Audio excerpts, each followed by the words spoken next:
नमस्कार, आपण पाहत आहे वन डे न्यूज आवाज सामान्य जनतेचा. Please subscribe.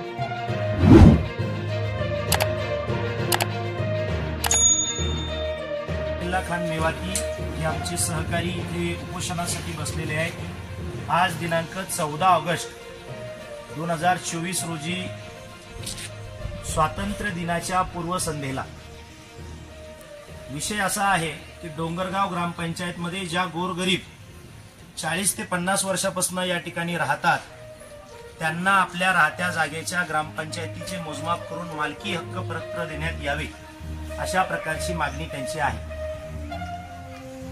बांधवांनो, सर्वप्रथम तर या गोष्टीचा खेद वाटतो की एकीकडे आपण असं म्हणतो की भारताला स्वातंत्र्य मिळून आता 75 वर्षाचा कालावधी या ठिकाणी झालाय.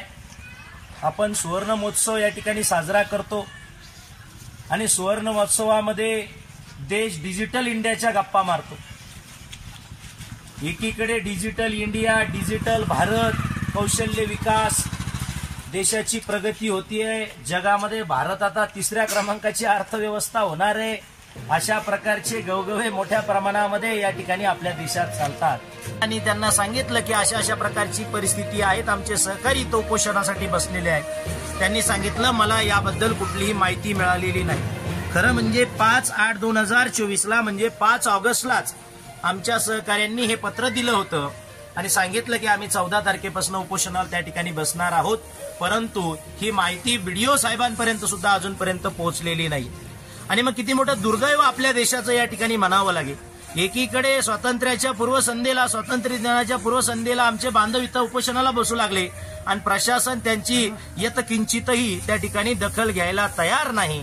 आणि मग कसला डिजिटल इंडियन, कसला डिजिटल भारत, याच्या गप्पा या ठिकाणी देशानं मारणं सोडून द्यावा अशा प्रकारची सुद्धा विनंती त्या ठिकाणी करतोय.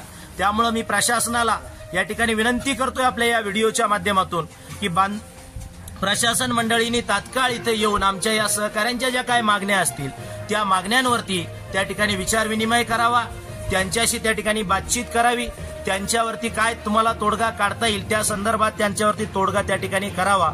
माझ्यातर्फे राष्ट्रवादी काँग्रेस पार्टी शरदचंद्र पवार गटातर्फे मी त्यांना या त्यांच्या उपोषणासाठी, त्यांच्या मागण्यांसाठी या ठिकाणी राष्ट्रवादी काँग्रेस पार्टीतर्फे पाठिंबा जाहीर करतो व प्रशासन लवकरात लवकर या मागण्यांवरती तोडगा काढेल अशा प्रकारची सदिच्छा सुद्धा या ठिकाणी व्यक्त करतो. आपल्या परिसरातील ताज्या घडामोडी पाहण्यासाठी, अन्याय अत्याचाराला वाचा फोडण्यासाठी वन डे न्यूजला सबस्क्राईब करा व जास्तीत जास्त शेअर करा.